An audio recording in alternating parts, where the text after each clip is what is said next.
Allez, comme ça. Ma passion.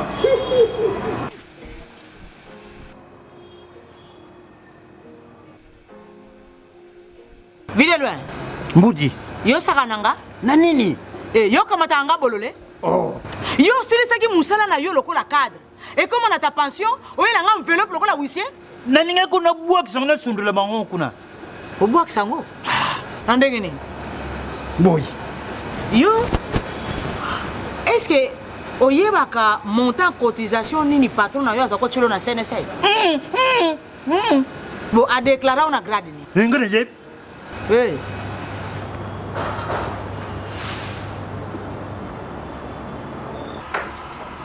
Oh, mon cher, tu as l'air préoccupé.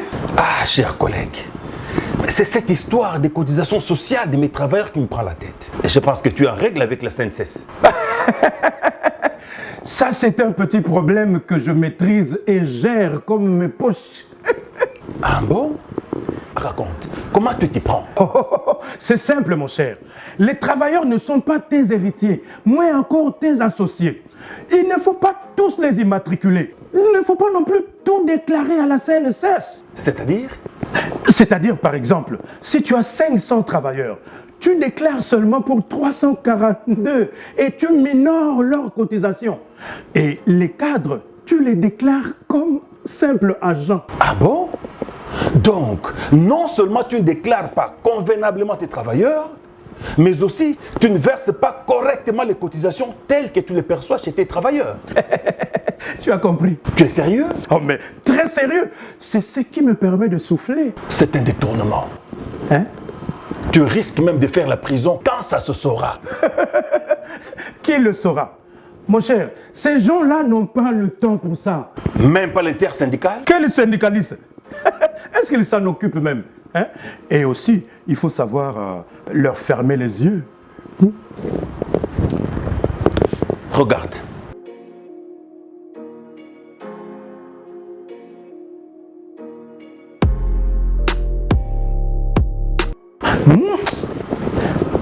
Simple intimidation.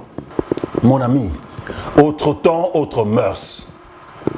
La CNSS bénéficie désormais de l'appui de certains services de l'État tels que l'IGF et les parquets qui ont le pouvoir de constater et de réprimer les infractions conformément aux dispositions pertinentes des articles 128 et suivants de la loi numéro 16/009 du 15 juillet 2016 fixant les règles relatives au régime général de sécurité sociale. Avec tes mauvaises pratiques, tu risques d'être sanctionné en payant de fortes amendes et pénalités pour détournement, entre autres. Tu es sérieux?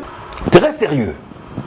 Il faut arrêter avec ces pratiques criminelles qui ne permettent pas aux travailleurs de jouir de leurs allocations familiales et de bénéficier d'autres prestations adéquates au moment de leur retraite.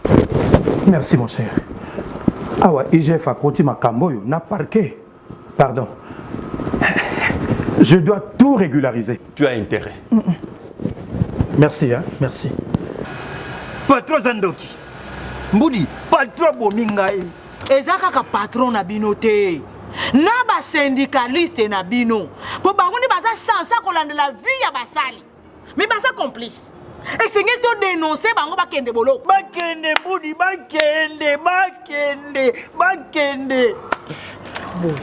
Bah franc. Chers employeurs assujettis de la CNSS, régularisez votre situation auprès des centres de gestion de vos ressorts.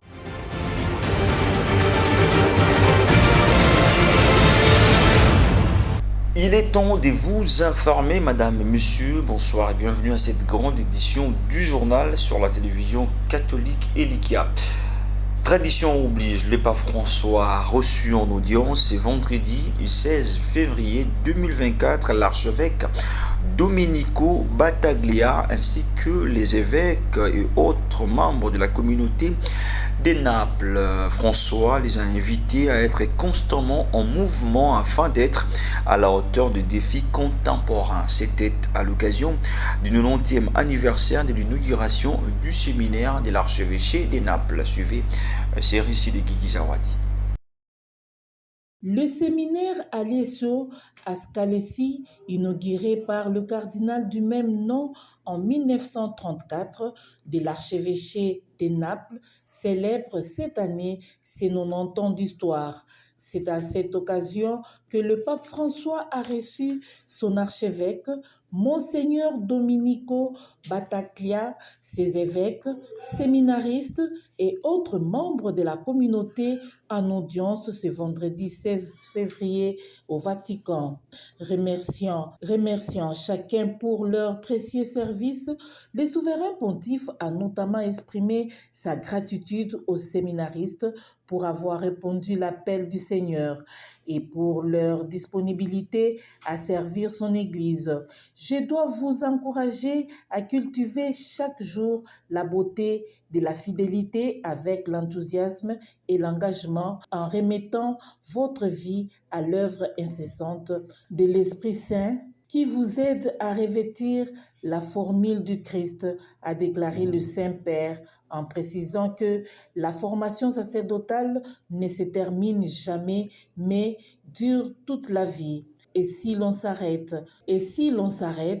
on ne s'astagne pas là où l'on était, mais on revient en arrière. Son message pour le carême de 2024, selon lequel il s'agit d'un temps de petits et grands choix à contre-courant, repenser le style de vie, le pape François a invité la communauté du séminaire à parcourir ces chemins de conversion et de renouveau.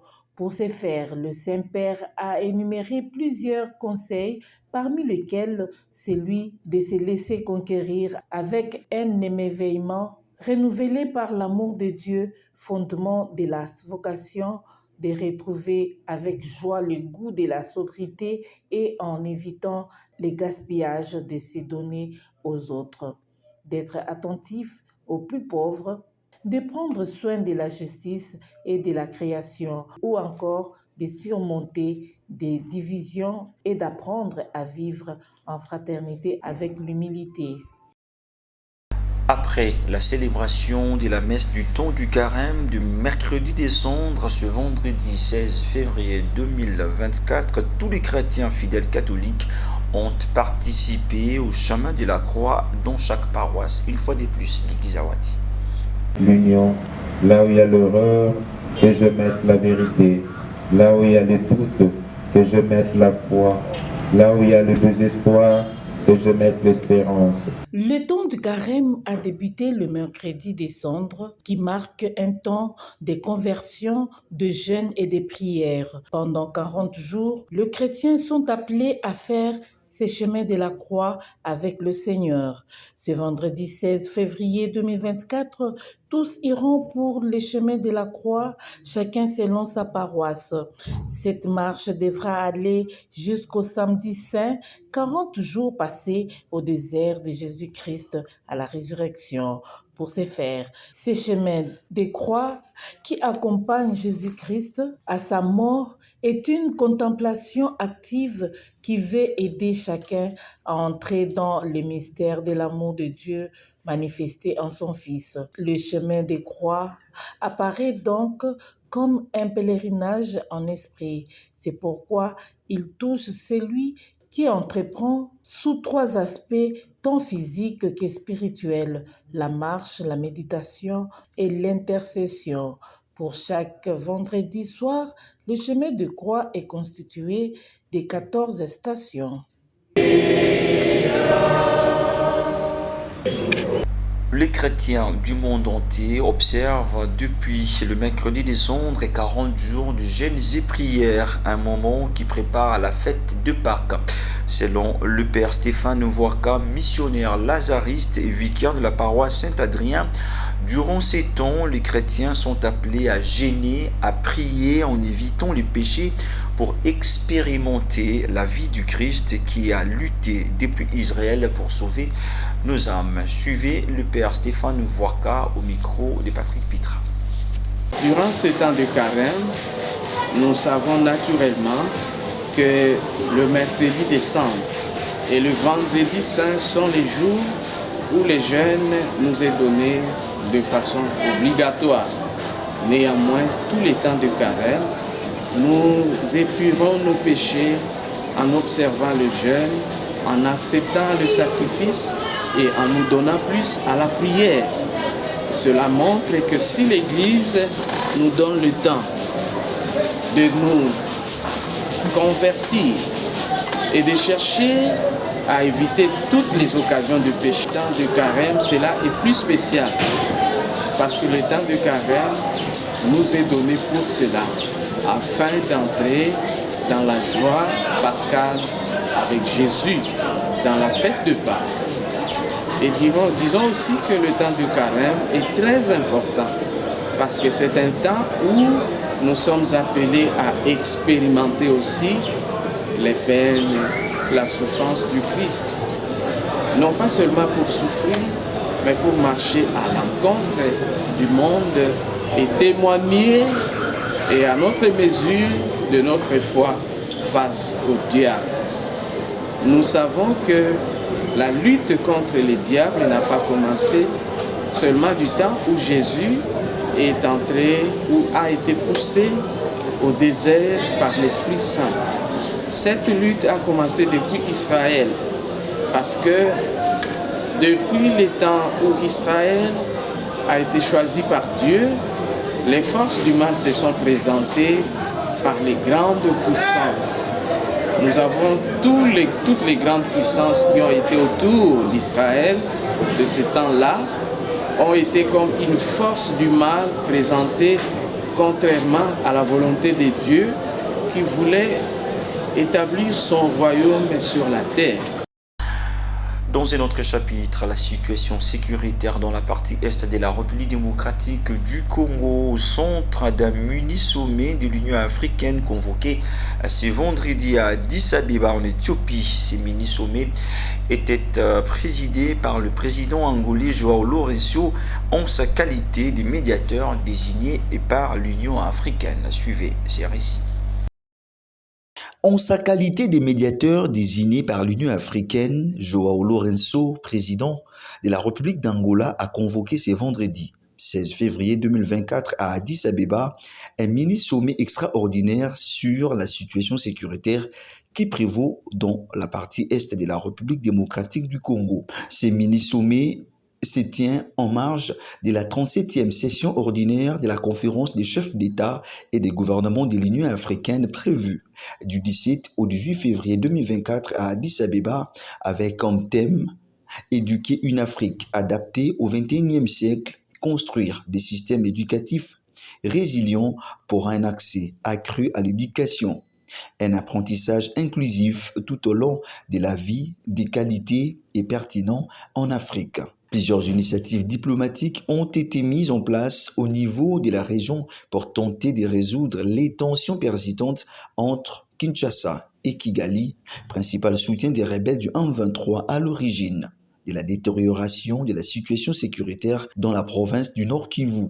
Si pour certains, ces initiatives diplomatiques ont été un échec en raison de la mauvaise volonté du Rwanda, d'autres estiment qu'il est nécessaire de les activer. C'est le cas notamment de Jean-Pierre Lacroix, secrétaire général adjoint des Nations Unies aux opérations de paix, qui en marge de son séjour en République démocratique du Congo a appelé à la reprise de ces discussions et des efforts diplomatiques déjà entamés pour répondre à la situation sécuritaire préoccupante dans la partie orientale de la RDC. Il fait notamment référence au processus de Nairobi mené par l'ancien président du Kenya, Uhuru Kenyatta, et à celui de Luanda, mené par João Lourenço, président de l'Angola. Ce mini-sommet intervient pendant que les combats font rage entre les forces armées de la République démocratique du Congo, FARDC, les Wazalendo et les rebelles du M23 soutenus par l'armée rwandaise dans les environs des Saké, territoire des Massissi, dans la province du Nord Kivu. Soirée des solidarités nationales représentant le président de la République Félix-Antoine Tshisekedi Tshilombo, Jean-Michel Samalukonde, premier ministre de la République démocratique du Congo, a remis un chèque de 15 milliards de francs congolais aux victimes des affres des guerres et catastrophes naturelles en République démocratique du Congo au nom du gouvernement central. Bibi Chibou. Au nom du président de la République, chef de l'État, Félix Antoine Tshisekedi Tshilombo, le Premier ministre Jean-Michel Samaloukonde a présidé la soirée des solidarités nationales organisée jeudi 15 février 2024 à Fleuve Congo Hôtel par le ministère des Affaires sociales, Action humanitaire et solidarité nationale en faveur des victimes des inondations, éboulements de terre et autres catastrophes naturelles observées récemment à travers le pays et des déplacés internes. Ainsi, dans le souci de résorber la crise humanitaire qui secoue le pays à la suite de la guerre d'agression imposée à la République démocratique du Congo par le Rwanda sous couvert du M23 et des catastrophes naturelles notamment dans les provinces du Nord Kivu, de l'Ituri, de Kwilu, de Kwango, la ville de Kinshasa, le Kasaï central, à Malemba-Nkulu, le gouvernement de la République est sur tous les fronts pour répondre positivement à l'appel de solidarité nationale lancé par le président de la République, Félix Antoine Tshisekedi Tshilombo, depuis 2022. C'est dans ce cadre que le Premier ministre Jean-Michel Samaloukonde a remis un chèque de 15 milliards de francs congolais au ministre des Affaires sociales, Action humanitaire et solidarité nationale à Fleuve Congo Hôtel à la soirée de solidarité nationale en faveur des compatriotes victimes du drame humanitaire occasionné par la guerre d'agression rwandaise au Nord Kivu, des atrocités des groupes armés en Ituri, du conflit interethnique dans les Malemba-Nkulu et des catastrophes naturelles du Kasaï central et à travers le territoire national. À cette occasion, j'en appelle à chacun et à toute personne de bonne volonté d'apporter ce soir son soutien à la Caisse de solidarité nationale et de gestion humanitaire des catastrophes, pour assister les sinistrés et vulnérables se trouvant sur toute l'étendue de notre pays. Et le gouvernement s'engage à travailler pour la création en faveur de cette même caisse, effectivement d'un mode de prélèvement pérenne quant à la mobilisation des ressources. Tout en demandant à l'ensemble du pays de répondre positivement à l'appel à la mobilisation générale lancée par le chef de l'État. Le Premier ministre Samaloukonde a insisté sur les bien-fondés de la Caisse nationale de la solidarité. Il a appelé les uns et les autres à s'approprier de cette belle initiative. Quelques membres du gouvernement, les ministres des Affaires sociales, Action humanitaire et solidarité nationale, de la recherche scientifique, du plan, des mandataires des entreprises publiques et privées, ainsi que plusieurs autres compatriotes ont pris part à cette soirée de la solidarité nationale.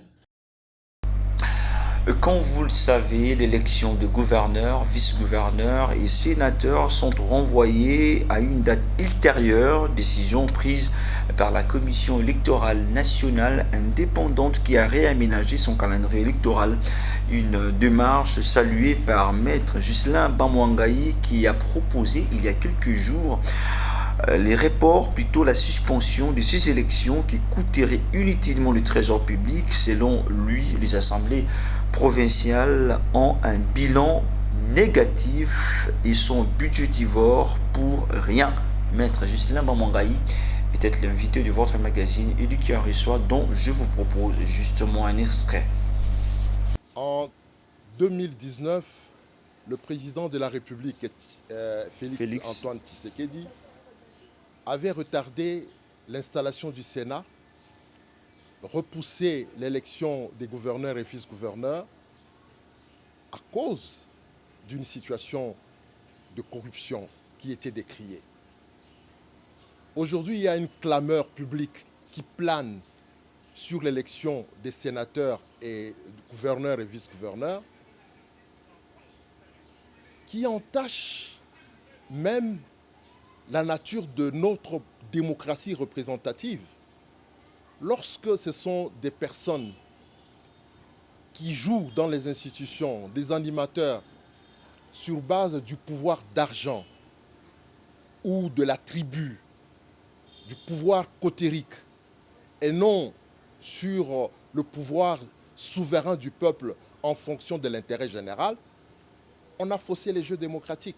Nous avons aujourd'hui un investissement massif dans la politique. Au lieu d'investir dans l'économie, les politiciens vont dans les institutions publiques comme un investissement pour un retour. Un retour sur les marchés publics, un retour sur certaines fonctions, un retour. Lorsque quelqu'un investit 200, 300 000 dollars, 1 million de dollars pour devenir gouverneur ou sénateur, c'est pour quelle raison? Pour l'intérêt général, pour l'intérêt de la population, pourquoi ou il y a un intérêt personnel? Et puis, la Banque mondiale s'est dit prête à accompagner la mise en œuvre du plan directeur d'industrialisation de la République démocratique du Congo dans le développement des ES dans les 6 espaces industriels. C'est ce qui ressort de la réunion stratégique tenue à Kinshasa entre le ministre de l'Industrie Julien Paluku et la délégation de la Banque mondiale. Reportage signé Brigitte Bondongoy.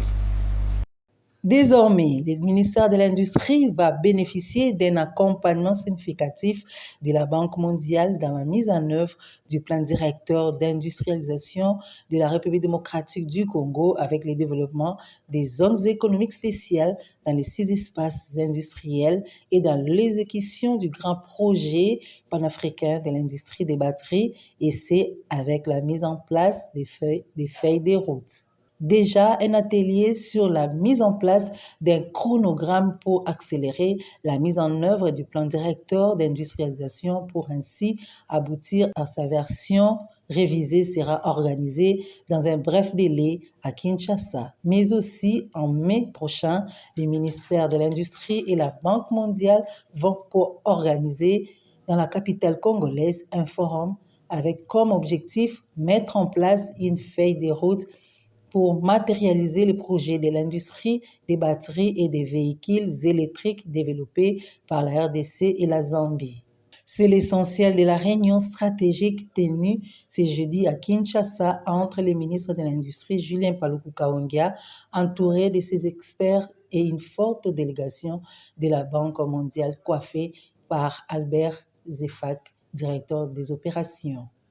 Cette institution des Bretton Woods en République démocratique du Congo, Angola, Burundi et Sao Tomé et Principe, rencontre sanctionnée par la mise en place d'un cadre de collaboration. Le plan directeur d'industrialisation développé par le ministère de l'Industrie est un pilier fondamental et important de ce grand programme INGA, parce que INGA, tel que nous le voyons, est une plateforme de transformation économique de la RDC et de l'Afrique. Le programme INGA initié par Banque mondiale vient résoudre la problématique de l'électricité dans la transformation locale des ressources naturelles congolaises, dont les minéraux stratégiques et l'agro-industrie, a déclaré de son côté le ministre de l'Industrie Julien Paluku Kahongya, tout ajoutant de fleurs à la Banque mondiale. J'aurais souhaité qu'il y ait aussi une cellule au sein du ministère de l'Industrie pour aider à gérer tous ces programmes ici avec la Banque mondiale. L'ambition du président, c'est qu'on fasse la transformation locale de nos minéraux. Signalons que le secrétaire général à l'industrie et le directeur général de l'Agence des zones économiques spéciales ont pris part à cette rencontre. Signalons que le secrétaire général à l'industrie, le directeur des cabinets des ministres de l'Industrie et le directeur général de l'Agence des zones économiques spéciales AZES ont pris part à cette rencontre stratégique. Dans l'actualité, maître Didier Mazinga Mukanzu, nouveau secrétaire général et chef du parti Lumumbiste unifié Palu, a tenu sa première matinée politique ce samedi 17 février au siège national de ce parti politique cher au feu Antoine Gizenga, situé à la 4e rue Lumétier industriel. Il était question dans cette matinée politique la présentation du nouveau secrétaire général et chef du parti à toutes les structures du parti, mais aussi des orientations du nouveau secrétaire général, maître Didier Mazenga Mukanzu, pour le bon fonctionnement de cette formation politique. Suivez.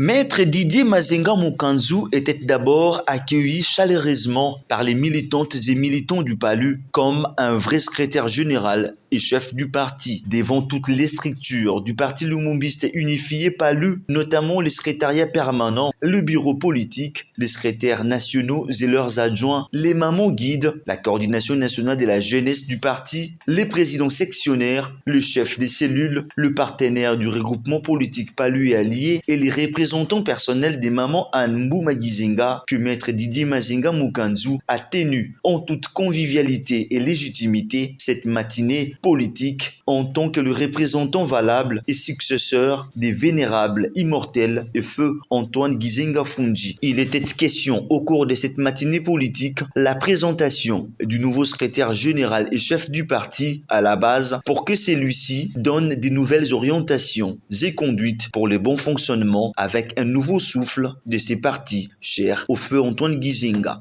En fait, c'est sous forme d'une restitution de résolution du 3e congrès extraordinaire. Comme tout le monde le sait, le 31 janvier, le Parti lumumbiste unifié a tenu un congrès extraordinaire, conséquence de la destitution de l'ancien secrétaire général qui a perdu la qualité d'être secrétaire général chef du parti. Un congrès s'est tenu. À l'issue de ce congrès, le camarade Didier Mazenga Mukanzu avait été élu secrétaire général chef du parti en remplacement du sortant, l'ancien secrétaire Joëli Makashi. Et donc aujourd'hui, Didier Mazenga est devenu, par le fait du congrès, le secrétaire général chef du parti, le numéro 1 du parti lumumbiste unifié, l'interface du parti lumumbiste unifié avec le TIERS. Et donc, tout ça, nous devrions informer les militants, mais également profiter pour présenter le nouveau permanent nommé à la permanence du parti et ses adjoints, et aussi donner la ligne de conduite et l'orientation, la feuille de route, la vision du travail que compte, comment le camarade Didier Mazenga Mukanzu, secrétaire général et chef du parti, compte mener le parti pour que ces partis qui venaient d'être humiliés, faute d'un leadership défaillant et faible, puissent remonter et récupérer le plate-bande perdu, le passerelle perdu, pour de manière à récupérer sa place sur le chiquet national. Signalons que maître Didier Mazenga Mukanzu est élu secrétaire général et chef du parti depuis le 31 janvier dernier à l'issue du 3e congrès extraordinaire tenu à la salle d'activité de la paroisse Notre-Dame de Fatima après la destitution par le bureau politique de son prédécesseur, le professeur Willy Makiashi. À l'enseignement supérieur et universitaire, poursuite de visites pédagogiques guidées, les étudiants de la faculté de droit de l'université Omnia Omnibus ont visité ce vendredi 16 février les installations de la police scientifique congolaise, ceci dans l'optique de marier la théorie à la pratique. Suivez ce reportage de Guigui Zawadi. C'est dans le cadre de la série de ces visites guidées pédagogiques que l'université Omnia Omnibus a amené les étudiants de toutes ses facultés dans de différents sites de la capitale. C'était le cas pour ceux de la faculté des droits qui se sont rendus dans les installations de la police scientifique. Sur place, ils ont découvert les réalités de la criminalistique.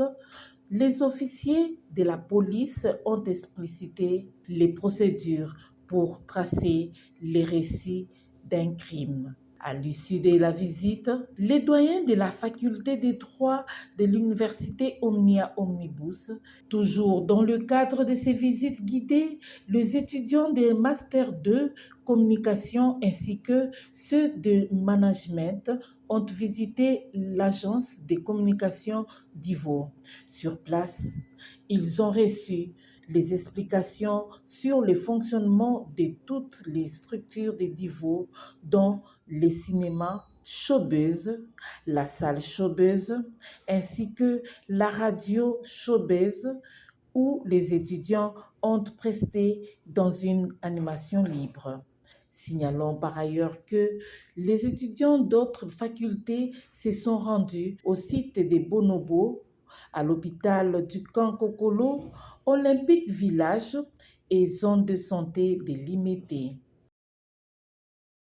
Par ici, mettons un terme à cette grande édition du journal réalisée par l'ensemble de la rédaction sous la réalisation de Patrick Pitra.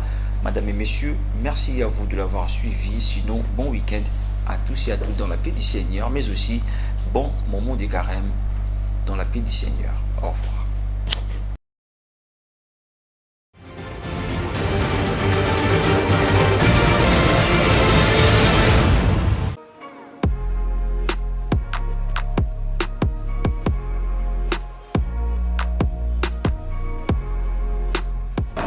Allez, pas madame.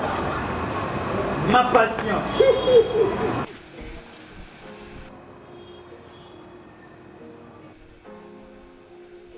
Vile loin.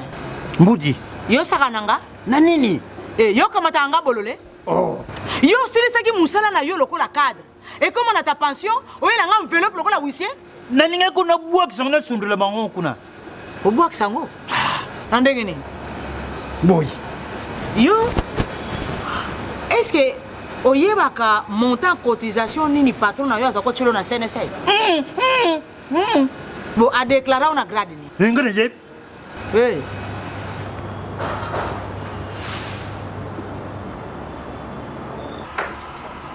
Oh, mon cher, tu as l'air préoccupé. Ah, cher collègue, c'est cette histoire des cotisations sociales de mes travailleurs qui me prend la tête. Et je pense que tu es en règle avec la CNSS. Ça, c'est un petit problème que je maîtrise et gère comme mes poches. Ah bon? Raconte, comment tu t'y prends? C'est simple, mon cher. Les travailleurs ne sont pas tes héritiers, moins encore tes associés. Il ne faut pas tous les immatriculer. Il ne faut pas non plus tout déclarer à la CNSS. C'est-à-dire? C'est-à-dire, par exemple, si tu as 500 travailleurs, tu déclares seulement pour 342 et tu minores leurs cotisations. Et les cadres, tu les déclares comme simples agents. Ah bon? Donc, non seulement tu ne déclares pas convenablement tes travailleurs, mais aussi tu ne verses pas correctement les cotisations telles que tu les perçois chez tes travailleurs. Tu as compris? Tu es sérieux? Oh mais très sérieux. C'est ce qui me permet de souffler. C'est un détournement. Hein? Tu risques même de faire la prison quand ça se saura. Qui le saura? Mon cher, ces gens-là n'ont pas le temps pour ça. Même pas l'intersyndical? Quel syndicaliste? Est-ce qu'ils s'en occupent même? Hein? Et aussi, il faut savoir leur fermer les yeux. Regarde.